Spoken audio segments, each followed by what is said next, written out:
Este é o canal Caminhos do Pensamento, meu nome é Rafael. E aí pessoal, tudo bem com vocês? Eu fui assistir o filme Avatar 2, O Caminho da Água. E eu adianto que eu vou dar spoilers aqui, tá? O filme me surpreendeu, né? Eu achei realmente que teve uma qualidade muito boa. Eu não quis nem assistir o trailer, né? Eu só sabia que seria uma continuação e que os Na'vi, né, os extraterrestres que habitam Pandora, eles seriam aquáticos, né? Mas na verdade eu vi que eles eram anfíbios, né? Porque ali você tem duas raças de Na'vi, né? Tem o povo da floresta e o povo do mar, né? E o povo do mar, ele não fica submerso o tempo inteiro, né? Ele tem uma facilidade para nadar, ele tem uma coloração esverdeada, ele tem cauda diferente, braços diferentes, né? Adaptado realmente para o nado. Enquanto o povo da floresta é mais esguio, né? Ele é azulzinho, né? Mas eles pertencem à mesma espécie, né? E eu achei o filme muito longo. Eu achei que dava para colocar 2 horas ali tranquilas, né? Que não prejudicaria a história, a beleza, a emoção, a ação do filme, né? O suspense. Mas, enfim, eu achei que daria para condensar mais, né? E eu sei que o James Cameron, ele quis trabalhar bem os personagens, os dramas individuais de cada personagem, a personalidade, né, de cada um ali. E por isso ele quis fazer bem extenso mesmo esse filme. E não teve nem intervalo, né, na sessão que eu fui. Apesar disso, eu gostei do filme, né? Realmente recomendo que você assista. E eu quero fazer aqui algumas reflexões. Porque tanto o filme Avatar 1 quanto o 2, eles mostram uma exploração, no caso de uma espécie sobre a outra, né? O ser humano descobre um planeta riquíssimo com uma fauna e flora exuberantes e ele se acha no direito de tomar aquilo que é dos outros para si, né? Ele chega ali querendo um minério que está em Pandora, que é muito valioso na Terra, né? A Terra já está com seus recursos naturais esgotados e o ser humano então vai querer explorar a Terra de outros seres, né? Aqui no canal eu tenho dito que a ética não se resume à resolução de conflitos sobre recursos escassos, mas a ética é a conduta ideal apontada pela razão para o agente, né? O agente que vai agir de forma coerente com seus valores e seus princípios e também de forma consistente com a realidade. A ética não é um jogo social apenas, né? Como as regras de etiqueta, mas ela diz respeito às leis que qualquer pessoa deve seguir em qualquer tempo e em qualquer lugar. E quando eu falo de pessoa, eu estou falando de um agente que consegue refletir sobre as suas condutas e consegue ajustar a sua conduta de acordo com aquilo que a razão lhe aponta, né? A razão é a capacidade de analisar criticamente a realidade. A razão é o instrumento pelo qual nós podemos abstrair os conceitos, né? E nós, como esses seres privilegiados que temos essas capacidades, precisamos tratar cada ser de acordo com a sua natureza. Se um ser é um objeto, ele pode ser usado como um mero instrumento da nossa vontade. Nós podemos usá-lo e destruí-lo se quisermos. Mas se um ser valoriza a si mesmo, se um ser não é uma ideia, mas sim algo que cria ideias, se ele é algo que percebe, se ele é alguém, né? Significa que ele não pode ser usado como um objeto, né? Pelo fato óbvio de que ele não o é. Ele é um ser que não apenas é vivo no sentido biológico, né? Um ser que tem um código genético ativo, um ser que se desenvolve e eventualmente se reproduz, mas também é um ser que possui pessoalidade, no sentido de que ele tem senciência, ele tem ciência das coisas que acontecem, ele consegue se diferenciar das coisas que o rodeiam, de modo que ele é um indivíduo, né? O indivíduo é esse ser que possui interesses, que possui desejos e que busca o seu bem-estar, né? O ser humano é senciente também, né? E quando nós encontramos um ser que tem essa característica em comum conosco, nós precisamos tratá-lo com respeito, na medida do possível e do praticável. Porque nós, como animais, precisamos nos alimentar, espaço para habitar, espaço para passear, afinal o lazer é importante para a nossa saúde física e mental, né? Então nós exercemos um impacto na natureza. Eu estou caminhando aqui agora e talvez eu esteja pisando em algum senciente, talvez eu esteja matando algum senciente, né? Eu procuro desviar sempre que eu vejo, mas pode ser que ele seja tão pequeno, talvez ele esteja escondido embaixo da folha, né? E eu mato sem saber, né? É um acidente. Mas se eu posso evitar, eu evito, né? Ora, se eu estou dirigindo um carro que tem vazamento no óleo, seria correto que eu despejasse toneladas de óleo extra, né? Mesmo que a estrada esteja deserta, ou então eu não despejo na estrada, mas eu despejo ali na grama, né? Eu paro o meu carro e despejo toneladas de óleo que eu não vou usar, por exemplo, na grama, né? Aí alguém me pergunta, mas por que você está fazendo isso? Eu falo, eu estou dirigindo esse carro aí e ele está vazando óleo, né? Então qual é a diferença entre eu despejar ou não despejar esses litros de óleo aqui, né? Porque de qualquer forma eu vou causar uma poluição, né? Então já que eu vou poluir mesmo, eu faço aquilo que é mais conveniente para mim.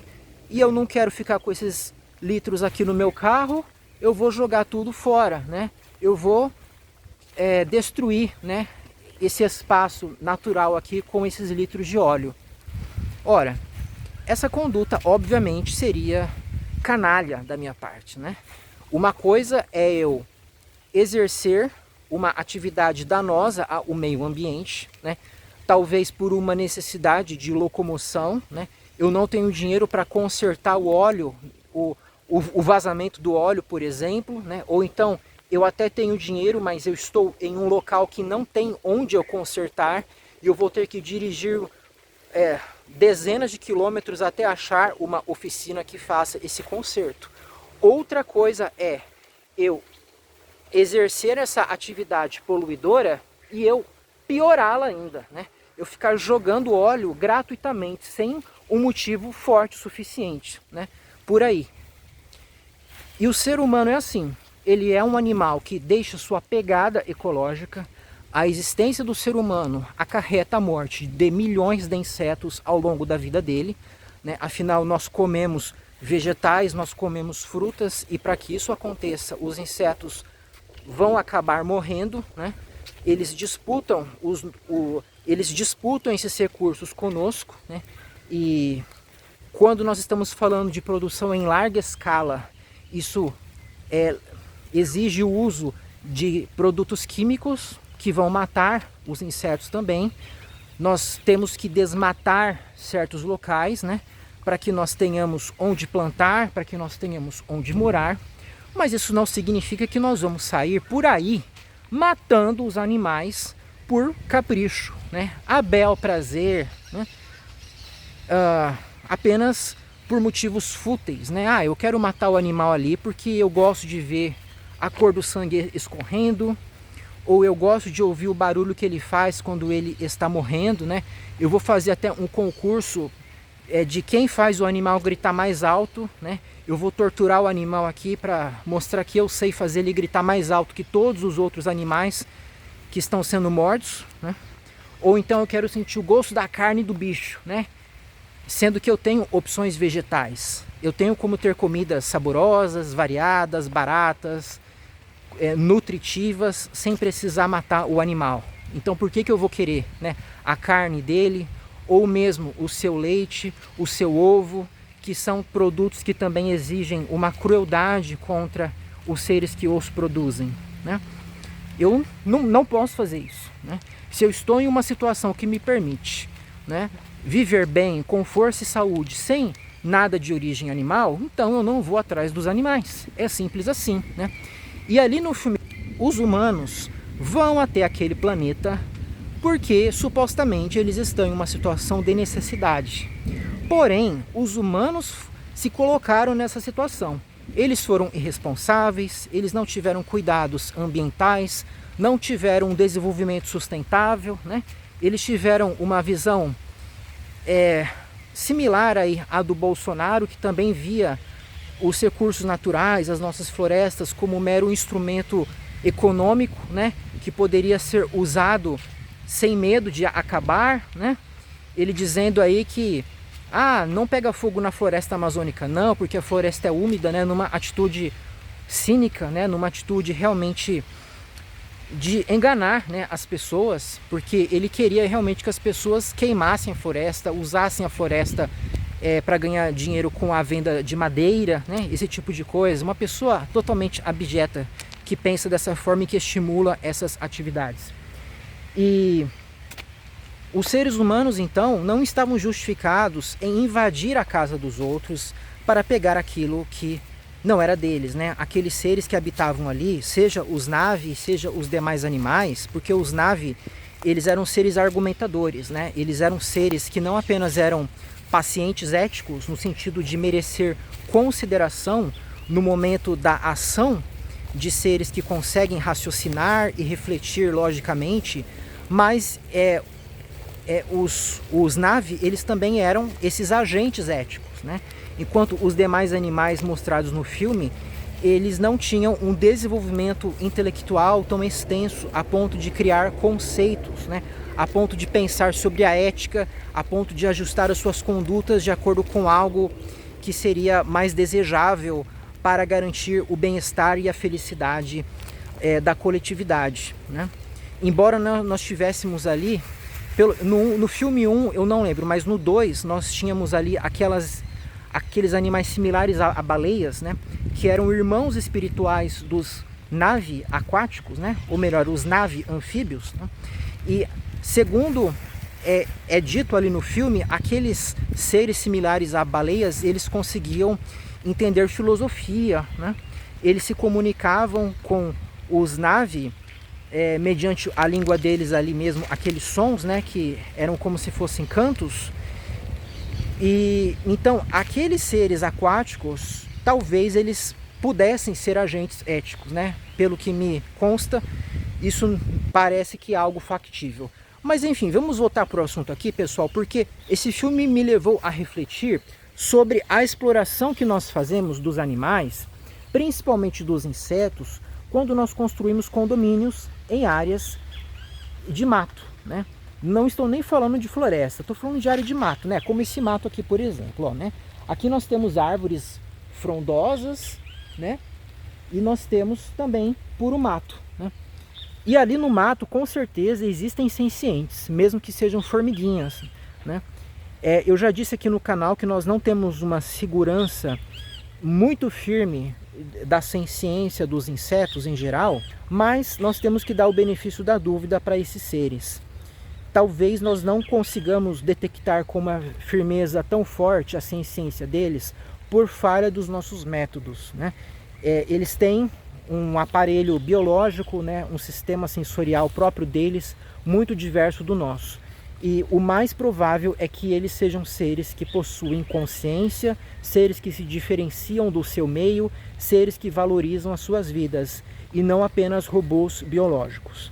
Se for assim, significa que cada vez que o ser humano vai lá, destrói o local em que eles vivem para construir um condomínio, nós estamos nos comportando exatamente como os humanos do filme Avatar, né? Nós estamos entrando naquelas terras ali, né? E estamos contrariando interesses legítimos. Nós estamos contrariando desejos pacíficos de seres que querem apenas ser deixados vivos, seres que querem continuar seguindo o seu curso natural, né?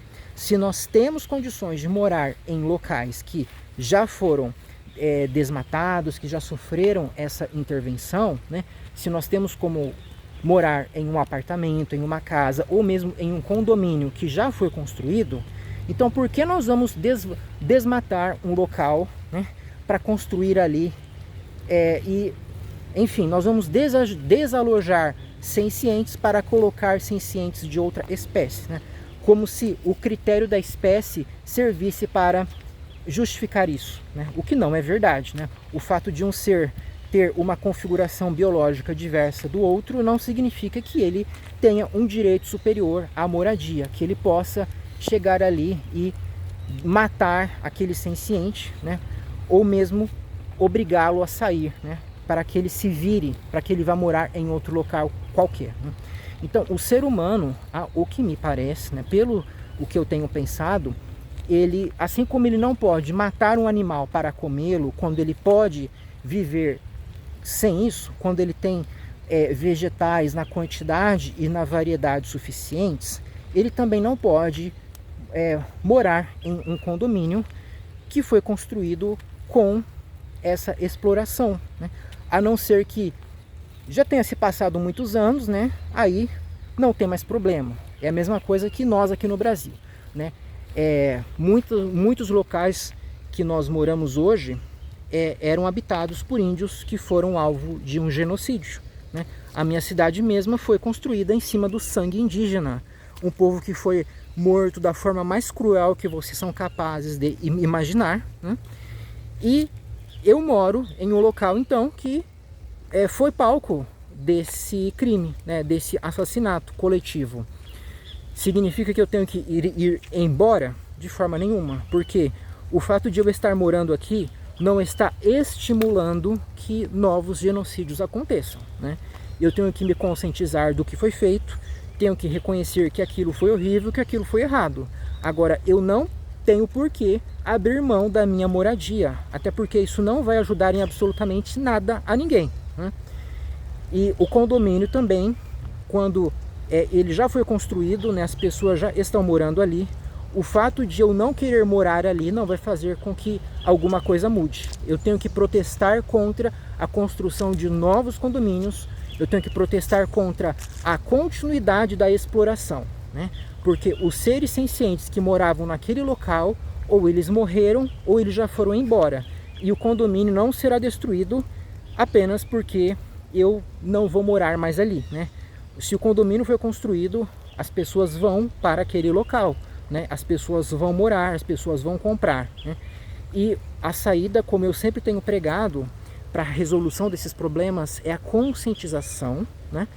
É o exemplo na conduta individual e a consequente ampliação dessa conduta, né? As pessoas aderindo a essa conduta, as pessoas comprando essas ideias, passando as ideias adiante, né? E assim nós vamos manter os nossos recursos naturais, nós vamos minimizar, né? E talvez até mesmo zerar a ocorrência de novas explorações, de novas expropriações, de novas mortes injustificadas de seres pacíficos que querem apenas seguir o seu caminho natural, né?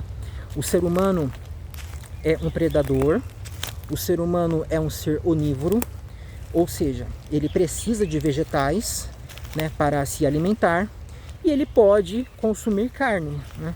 E aí nós temos uma escolha, porque a carne nos nutre, né? Só que nós não necessitamos da carne, né, como os carnívoros. Nós podemos ou não consumi-la, né?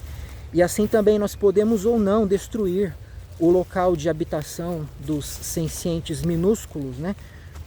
Os insetos, os pequenos mamíferos, né?